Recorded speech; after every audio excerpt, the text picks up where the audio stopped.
ദൈവനാമം മഹത്വപ്പെടട്ടെ.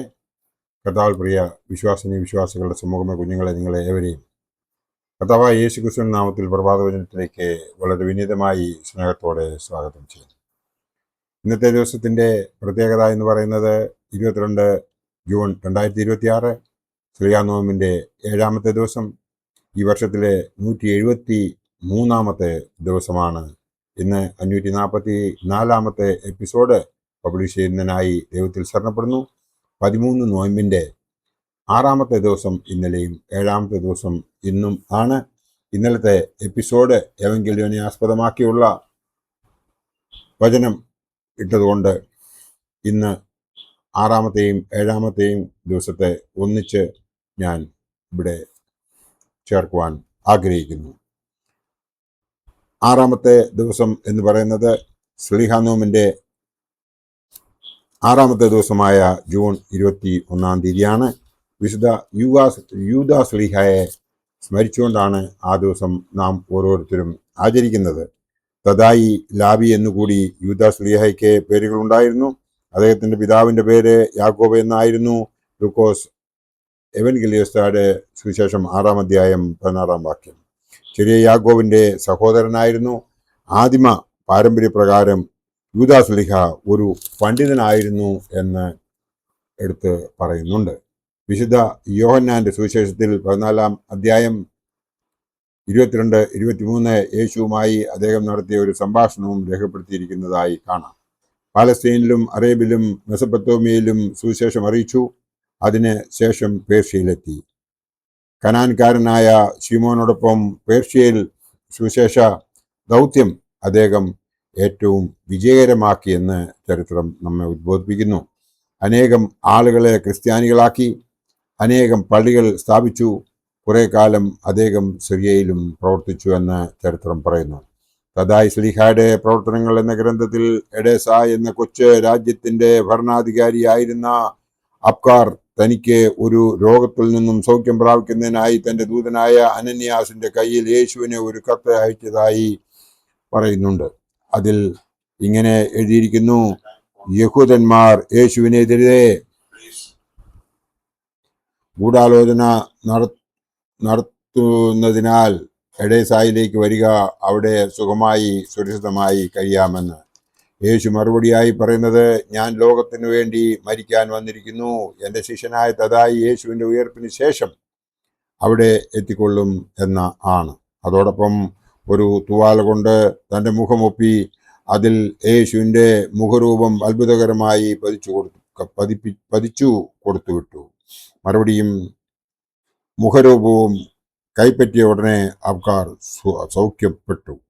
അദ്ദേഹം യൂദാ ശ്ലീഹ ഊറൂദ് എന്ന സ്ഥലത്ത് വെച്ച് മതഭ്രാന്തന്മാരായ പ്രജാതികളാൽ കല്ലെറിയപ്പെട്ടു മരിച്ചുവെന്നും ബെറീത്തസ് പട്ടണത്തിൽ സംസ്കരിക്കപ്പെട്ടുവെന്നും നമ്മെ പാരമ്പര്യം ഉദ്ബോധിപ്പിക്കുന്നു.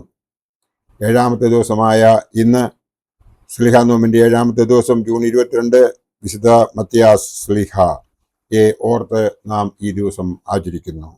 യൂദാ ഇസ്കരിയോത്ത യേശുവിനെ ഒറ്റിക്കൊടുത്ത് ആത്മഹത്യയിൽ ജീവിതം അവസാനിപ്പിച്ച ഒഴിവിൽ ആദിമ സഭ പരിശുദ്ധാത്മ നിയോഗത്താൽ തിരഞ്ഞെടുത്തത് മത്തിയാസിനെ ആണ് എന്ന് അപ്പോസ്തല പ്രവൃത്തികൾ നമ്മെ ഉദ്ബോധിപ്പിക്കുന്നു. 72 അറിയിപ്പുകാരിൽ ഒരുവനും യേശുവിനോട് കൂടെ നടന്ന അപ്പോസ്തലന്മാരല്ലാത്ത ശിഷ്യന്മാരിൽ ഒരുവനും ആയിരുന്നു അദ്ദേഹം. മത്തിയാസ് ശ്ലീഹ നരഭോജികളുടെ നാട്ടിൽ സുവിശേഷം അറിയിപ്പാൻ പോയി എന്നാണ് അന്ത്രയോസിൻ്റെയും മത്തിയാസിൻ്റെയും പ്രവർത്തനങ്ങൾ എന്ന കൃതിയിൽ പറയുന്നത്. അദ്ദേഹം വിശുദ്ധാത്മ പ്രാപ്തിക്ക് ശേഷം യഹൂദ്യയിലും കപ്പദോക്യയിലും എത്യോപ്യയിലും സുവിശേഷം അറിയിച്ച ശേഷം കപ്പദോക്യയിൽ വെച്ചോ യെരുശലേമിൽ വെച്ചോ രക്തസാക്ഷി മരണം പ്രാപിച്ചുവെന്ന് വിശ്വസിക്കപ്പെടുന്നു. നാളെ ഈ 8ാമത്തെ ദിവസമാണ്. ശ്ലീഹാനോമിൻ്റെ 8ാമത്തെ ദിവസം, അതായത് ജൂൺ 23 വിശുദ്ധ മത്തായി ശ്ലീഹ ലേവിയെക്കുറിച്ച് ഉള്ള ഭാഗം ആണ്. അത് നാളത്തെ എപ്പിസോഡിൽ ഇടുവാൻ ഞാൻ ആഗ്രഹിക്കുന്നു. എന്നാൽ ഇതേവരെ നാം കണ്ടതായ ആ 7 ദിവസത്തെ കാര്യം നാം നോക്കുമ്പോൾ നമുക്ക് മനസ്സിലാകുന്നത്,